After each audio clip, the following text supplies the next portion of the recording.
orden y transformación para Jocotán. La Unidad de Conservación Vial Municipal se encuentra realizando trabajos de reparación y mantenimiento de la carretera en Aldea Suchiquer Centro.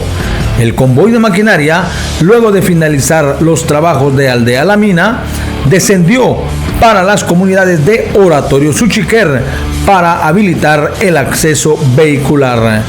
En este momento se encuentra realizando trabajos de mejoramiento en Aldea Suchiquer Centro para posteriormente trasladarse al resto de comunidades de la parte baja de las regiones.